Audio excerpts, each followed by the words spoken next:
গোপনে খুঁজে কারে হো কন্যা। দর্শক আসলে গান শুনতে পছন্দ করে, আমাকে খুঁজে বের করার অ্যাডভেঞ্চারাস কিছু না, আমি একদমই এরকমই সিম্পল। এই কণ্ঠ শুনে কখনো কোনো পুরুষ তোমার কণ্ঠের টানে ছুটে এসেছিল কিনা? গোপনে খুঁজে কারে।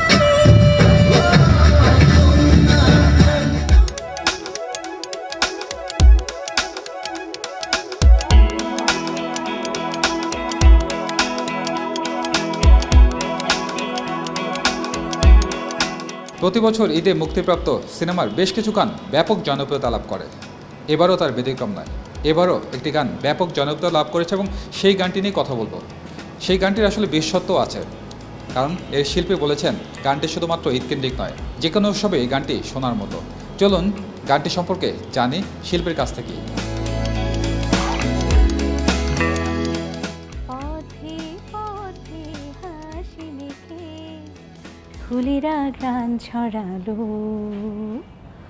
উড়ে উড়ে কুহু সুরে পাখিরা গান শোনালো। আমি ডুবেছি মায়ায়, আহা কি যে করি হায়, আমি ডুবেছি মায়ায়, আহা কি যে করি হায়। গোপনে খুঁজে কারে হো কন্যা কন্যা কন্যা রে, বুকে বইছে প্রেমের বন্যা রে, কন্যা কন্যা কন্যা রে, বলবো মনের কথা শোন। দর্শক বুঝতেই পারছেন আসলে কোন গানটির কথা বলছিলাম, শুনতেই পাচ্ছিলেন আসলে সেই জনপ্রিয় গান কণা। সোশ্যাল মিডিয়া থেকে শুরু করে সব জায়গায় কন্যার একটা ছড়াছড়ি লক্ষ্য করা যাচ্ছে। তোমার কাছে কেমন লাগছে বিষয়টি? অফকোর্স ভালো লাগছে, কারণ যে কোনো কাজের একটা যখন কি বলবো এরকম দেখতে পাই যে সবাই পছন্দ করছে, এটা একটা ভীষণ আনন্দের বিষয়। আর কন্যা গানটা আসলে বলে না যে খুব তাড়াতাড়ি একদম সবার কাছে পৌঁছে গেছে, সেরকম একটা গান, খুবই ওয়েল অ্যাকসেপ্টেড সবার কাছে, ভীষণ মিষ্টি একটা গান। সব কিছু মিলিয়ে গানের সুর, গানের যে কোরিওগ্রাফি, কাস্ট অ্যান্ড এভরিথিং সব কিছু মিলিয়ে গানটার একটা মিষ্টি একটা গান আমরা সবাইকে দিতে পেরেছি ঈদের সময়। আর আরেকটা মজার জিনিস হয়েছিল যে গানটা রিলিজ হওয়ার পরে সবাই এত বেশি পছন্দ করেছে, আমার মনে হয় সবচেয়ে বেশি কি বলবো সেলিব্রিটিরা সবচেয়ে বেশি অনেক অনেক সেলিব্রিটিরা এই গানটা শেয়ার দিয়েছে তাদের নিজের ভালো লাগার কথা জানিয়ে। তো এইটা আমাদের জন্য অনেক বড় একটা সাপোর্ট ছিল। আচ্ছা কণা, গেল বছর তুফান সিনেমার দুষ্টু কোকিল গেল, এবার হচ্ছে জিন সিনেমার এই কন্যা গানটি। প্রতি বছরই তোমার হিট হিট গান আমরা দেখতে পাচ্ছি, মানে এটা আসলে তোমার কেমন লাগে যে যখন দেখো যে প্রতি বছরের গানগুলোই তোমার হিট হচ্ছে, মানে প্রতিনিয়তই হিট হচ্ছে, কেমন লাগে বিষয়টি? অবশ্যই ভালো লাগে, কারণ আমি তো আসলে হিটের চিন্তা করে করি না, আমার অনেক বছর ধরেই কিন্তু এটাই আমার কাজ, আসলে আমার গান গাওয়াটাই কাজ। তো এটা আমি বলবো যে আমি যেহেতু কাজের প্রতি সবসময় অনেস্ট থাকার ট্রাই করি, আমি চেষ্টা করি আমার কাজটা ঠিকঠাক মতো করার।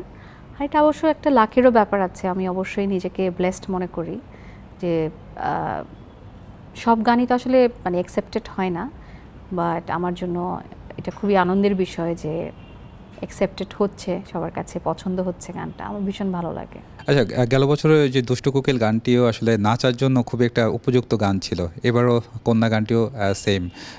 মানে আসলে কি নাচের জন্যই গান, আসলে সেই ধরনের গানই করছো নাকি? না সেটা না, আমি আসলে তো এটা তো আসলে ফিল্মের গানগুলো যেটা হয় যে ফিল্মের প্রয়োজনে যেই ধরনের গান গাইতে হয় সেরকম গানই আমরা করি। কিন্তু দেখবা যে এইবার ঈদেও কিন্তু আরেকটা গান রিলিজ হয়েছে জঙ্গলি সিনেমাতে, ওটা ভীষণ সুন্দর রোম্যান্টিক একটা গান, বন্ধু গো শোনো, প্রিন্স মাহমুদের একটা গান। ওটা কিন্তু খুবই মানে খুব ভালোভাবে অ্যাকসেপ্টেড সবার কাছে, খুবই পছন্দ করে। আমি এটার জন্য অনেক মেসেজেস পাই এবং সবাই বলে যে গানটা, ইভেন আমি স্টেজ শোতে এটা রিকোয়েস্টও পাই। সো ওটা কিন্তু খুবই সফট রোম্যান্টিক একটা গান। সো ওইটাও যে মানুষজন পছন্দ করছে, ওইটাও কিন্তু একটা ডিফারেন্ট লেভেলের মানুষজন পছন্দ করছে। বাট ঠিক তার আগে মন্দুয়ারি নাটকে আমার একটা স্যাড গান আছে, তোমার ব্যথায় আমি, ওইটাও একটা শ্রেণীর দর্শক খুব পছন্দ করছে। ঠিক তার আগে আবার ব্ল্যাক মানিতে তোমার প্রেমের দোকানদার, ওটা একদম প্রপার আইটেম সং ছিল, ওটাও কিন্তু নাচের ছেলেমেয়েরা ডান্স করছে এবং ভিউ যদি হিসাব করো ভিউ অনেক ওইটার, এবং ওইটাও এক ধরনের দর্শক খুব পছন্দ করছে। এটা আসলে মানে আমি তো আসলে আমার মতো করে কাজ করে যাচ্ছি, কখনো রিদমিক, কখনো সফট, কখনো স্যাড, যেটা আমার কাজ। আমি ঘুরে যাচ্ছি এখন যেটা যেখানে যাওয়ার। আমরা তো এখানে টিকটক করছি যেদিন রিলিজ হয়েছে, তারপরের দিন আমি, ফারিয়া, অভিভাই নিউজ করতে আসলে, সজল, আমরা 4 জন এখানে অনেকগুলো টিকটক করছি। তো কণা, অনেক দিন যাবত সিনেমার গানে দেখছি, নাটকের আসলে কি অবস্থা? নাটকের গান করা হচ্ছে কিনা বা সম্প্রতি কোনো কাজ করা হয়েছে কিনা?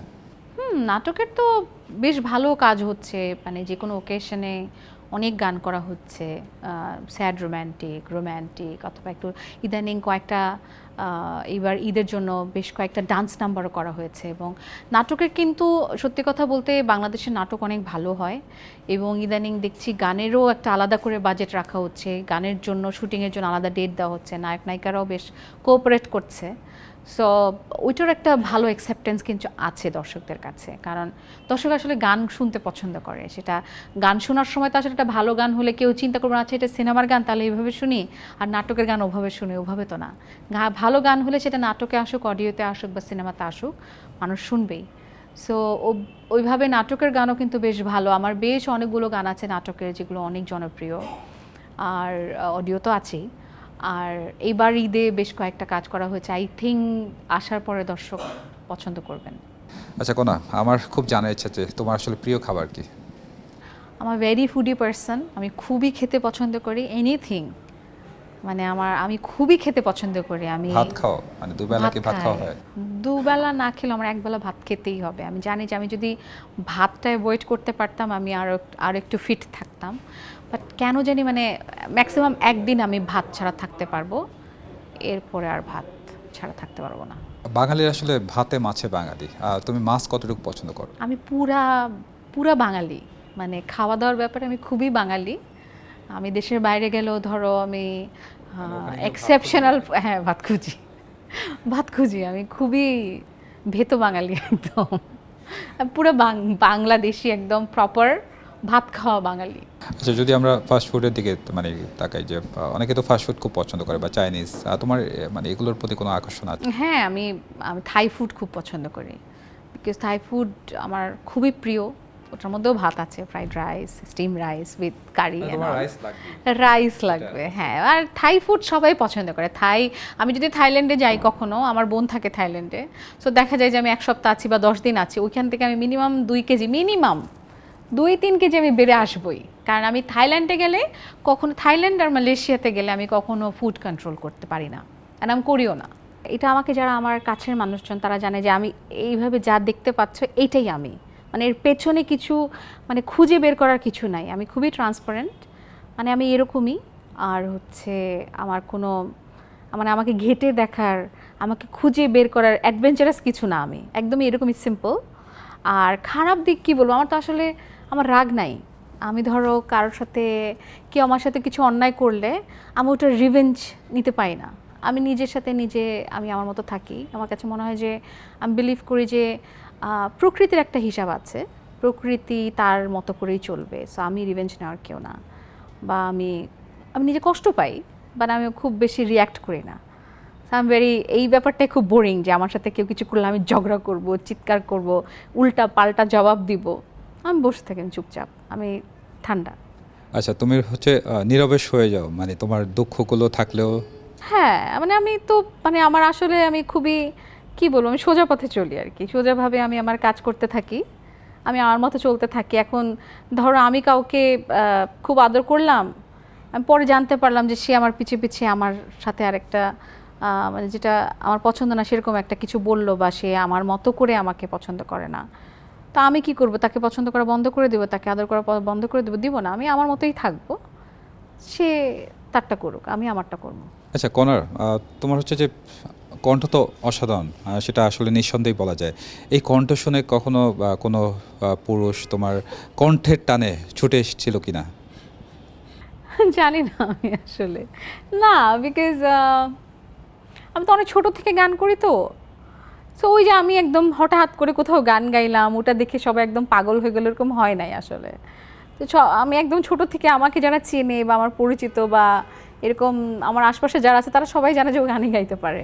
সো গানের জন্য স্পেশালি মানে আমাকে কেউ গানের বাইরে আলাদা করে ডিফাইন করে না কখনো। আমাকে যারাই চিনে অনেক আগে থেকে তারা জানে যে এই মেয়েটা এরকম দেখতে আর ও গান গায়। কখনো চিঠি পেয়েছো? হ্যাঁ, চিঠি পেয়েছি অনেক। সংখ্যাটা কেমন? আই থিঙ্ক আগে অনেক ছিল, যখন ছোট ছিলাম তখন অনেক চিঠি আসতো, তারপর এসএমএসও আসতো, বাট এখন তো আসলে এমন একটা জায়গায় চলে আসছে কেউ হয়তো ভয়েই মেসেজ করবে না।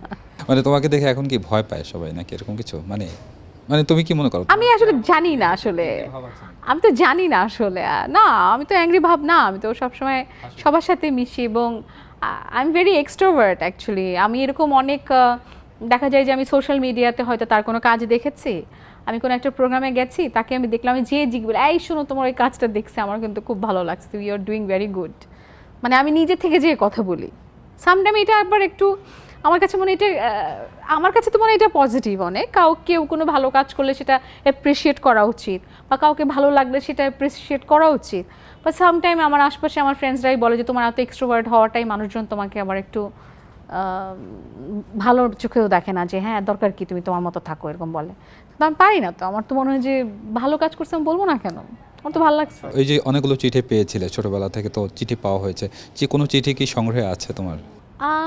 সংগ্রহে নাই, চিঠি তো নাই আমার কাছে।